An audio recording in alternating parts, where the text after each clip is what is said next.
Imagine you already know the story before you have even read the first page. A teenager with no family, a monster that takes root inside him, a secret organization, teammates who become his new family, and an all-out war as the final destination. That is the story of Jujutsu Kaisen. It is also the story of Chainsaw Man, Naruto, Bleach, and Tokyo Ghoul. This framework is one of the most effective in the entire history of manga. It works because it touches something universal: belonging, identity, the fear of what you carry inside yourself. But around 2018, the great classic works that used this formula were either finished or in decline. Readers were hungry for something new, and two authors answered the call in radically opposite ways. Gege Akutami took that formula, pushed it to perfection, and Jujutsu Kaisen was born. A few months later, Tatsuki Fujimoto, a man already known for exploring the darkest corners most manga would not dare look at, created Chainsaw Man. Same magazine, same year, same foundations. One of the authors even joked that his series was a rip-off of the other. So what happens when two works take the same classic formula at the same moment and head in two completely opposite directions?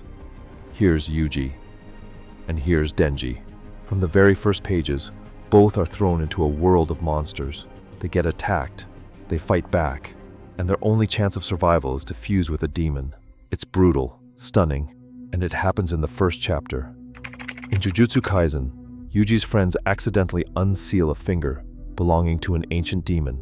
To save them, Yuji makes one of the most revolting choices in all of fiction. He eats the cursed finger, and it transforms him into the host of a monster of unimaginable power. In Chainsaw Man, Denji is betrayed by the Yakuza he was working for. He dies in a dumpster in Chapter 1. A tiny chainsaw demon dog then strikes a deal with him, fuses with his heart, and resurrects him as a human-demon hybrid. He pulls the cord on his chest, and chainsaws burst from his head and his arms. It is probably one of the most striking scenes across both series. But where things really diverge is in what that inner monster represents for each of them. In Jujutsu Kaisen, Sukuna is the king of curses, the most powerful sorcerer of all time. He lives inside Yuji's body like a dormant presence, always there, always threatening. There is a scene where Sukuna takes control and destroys an entire city. What makes that moment terrifying is not the scale of the destruction. It is that Yuji is conscious the entire time, forced to watch his own body massacre innocent people without being able to do a thing. In Chainsaw Man, Denji made a contract with Pochita, a tiny, adorable chainsaw dog who was probably the only friend he ever had. The terms are simple. Pochita will become his heart. In exchange, Denji shows him his dreams. In his transformed state, Denji keeps his personality. He keeps control. Yuji's contract is a noble sacrifice. He gives up his humanity to protect others. He is a classic shonen protagonist in full glory. Denji, on the other hand, just did not want to die. Maybe eat something, maybe get a girlfriend. The bar is extremely low, and while he is not fundamentally evil, he is definitely not a hero. He is selfish, impulsive, and he never apologizes for it, which paradoxically makes him incredibly human. Both series plunge their protagonists into an organization that fights the supernatural. Yuji is essentially condemned from the start, but he is offered a deal. Find Sukuna's fingers, eat them, and then they will kill him to eliminate Sukuna once and for all. He enrolls at Jujutsu High, with teachers, classes, a hierarchy, and mentorship. Yuji is initiated into something with history, tradition, and a sense of purpose. It feels like an institution. In Chainsaw Man, Denji catches the attention of Makima, an enigmatic and slightly terrifying officer in the Devil Hunters division. She gives him what she calls a choice, but the word choice is doing a lot of heavy lifting here. Join us or be eliminated, because you are technically a devil now. No school, no noble calling. It is purely transactional. Makima essentially says you are useful, so we will let you live. Denji agrees, because for the first time in his life, someone is offering him regular meals and a bed to sleep in. In Jujutsu Kaisen, sorcerers are protectors. There is honor in the work, even if it costs you everything. In Chainsaw Man, it is just a job. The worst job in the world, but just a job. Both series share the same central mechanic. There is a dark world lurking beneath the surface of normal society. Curses in Jujutsu Kaisen, devils in Chainsaw Man, and both were born that time from the same thing, human fear. If enough people fear volcanoes, a volcano monster appears.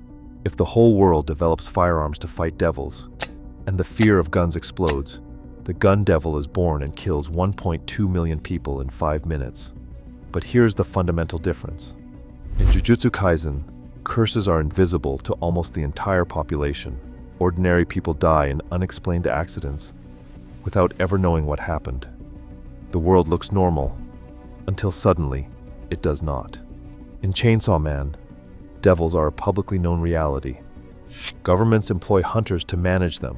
Attacks make the news. Even schools are prepared. Society has fully adapted to living under a visible, constant threat. It is just normal. That might seem like a small detail, but it completely changes the tone of both series. One creates a quiet, invisible dread. The other establishes a permanent, unapologetic strangeness. Early on, both series follow the same pattern. Missions. The team goes hunting, exorcises a curse, eliminates a devil, and then does it again. In Jujutsu Kaisen, each mission shows how curses work and how constant the danger is. In Chainsaw Man, Denji and his team face devils one by one, including one that traps them in a hotel where time stops completely. But as the stories progress, a larger conspiracy reveals itself. In Jujutsu Kaisen, a sinister plot is led by intelligent curses and corrupted sorcerers. Heroes are pushed to their absolute limits. A grand antagonist whose final plan is essentially to destroy humanity because humans are a disaster. In Chainsaw Man, the conspiracy revolves around the gun devil. The real twist is that the final enemy of Part 1 is Makima herself, the one who recruited Denji. This manipulator is actually the control devil in human form, orchestrating everything from the start to harness Chainsaw Man's power and create a world without suffering. Power systems in both series perfectly illustrate their respective philosophies. Jujutsu Kaisen treats its system like a science. It explains everything: how energy works, the limits of each technique, and how they interact. It is complex, detailed, and it demands your full attention. Sometimes fascinating, sometimes, honestly, it feels like homework. The author admitted that if asked to explain his own system, he would not be entirely sure he could. Chainsaw Man has a power system. Devils exist. People make contracts with them. You sacrifice something to gain their power. That is it. Fujimoto does not stop to explain everything. You see it in action, and you understand, or you do not. What matters is the emotional weight. What are you willing to sacrifice? What does it mean to trade pieces of your humanity for power? Both series also share something fairly rare in shonen. Characters die, often, suddenly, and brutally. But again, each series handles death in its own way. In Jujutsu Kaisen, when a sorcerer falls protecting others, it is tragic but noble. It means something. It matters. There is an underlying message about sacrifice and the honor attached to it. In Chainsaw Man, Fujimoto does not care at all. There is no guarantee of a final heroic moment. No promise that your sacrifice will be remembered. When characters die in Chainsaw Man, it is chaotic, random, and often seemingly meaningless. There is even a moment where Denji wonders if something is wrong with him, because he feels nothing after his teammate's death. Death does not care about your character arc, your dreams, or whether you have finally found peace. Death is just death. Both series also explore the idea of a found family. Characters bound not by blood, but by shared hardship. Both even feature a similar trio: the mysterious older brother figure and the chaotic sister. But where Jujutsu Kaisen develops its characters primarily during action sequences, through flashbacks and dedicated arcs, Chainsaw Man takes a radically different approach. Fujimoto gives Denji a real makeshift family. All three live under the same roof, sharing meals, arguing about nothing. You can feel that he values those everyday moments just as much as the action scenes. Aki starts cold, professional, driven only by revenge. Living with Denji and power, he opens up. He begins to care more about protecting them than about his original mission. And then his arc ends in the most gut-wrenching tragedy, completely overturning everything that had been built. Power follows the same path, from selfish, bloodthirsty creature to loyal friend who genuinely loves. And there too, everything gets torn away. That insistence on character development and the willingness to destroy all of it is one of the things that sets both series apart from the rest. At its core, Jujutsu Kaisen is a story built around world building and fights. It is a series that took all the rules of the past and mastered them. It stays close to traditional codes, but in the best possible way. Dark, yes, but with a clear philosophy. Some things are right, others are wrong, and it gives you the satisfaction of a well-structured battle manga. Chainsaw Man is a story built around characters. It is a series that took those same rules and broke them. The pacing is unpredictable.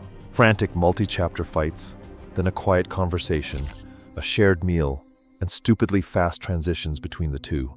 It uses a show-don't-tell approach, often to the point of being ambiguous, but in a way that works. Readers never know what is coming next, and that is a good thing. Most fans cannot even figure out how Chainsaw Man ended up in Shonen Jump. Fujimoto made us believe it was like every other battle manga by using the same formula. And in the end, it feels so completely different. These two series are proof that it is not the blueprint that defines greatness. It is the execution. It is how far you are willing to push it, break it, and rebuild it into something new. The same seed, planted in the same soil, can grow two entirely different forests. One familiar and reassuring, the other wild, unpredictable, and impossible to forget.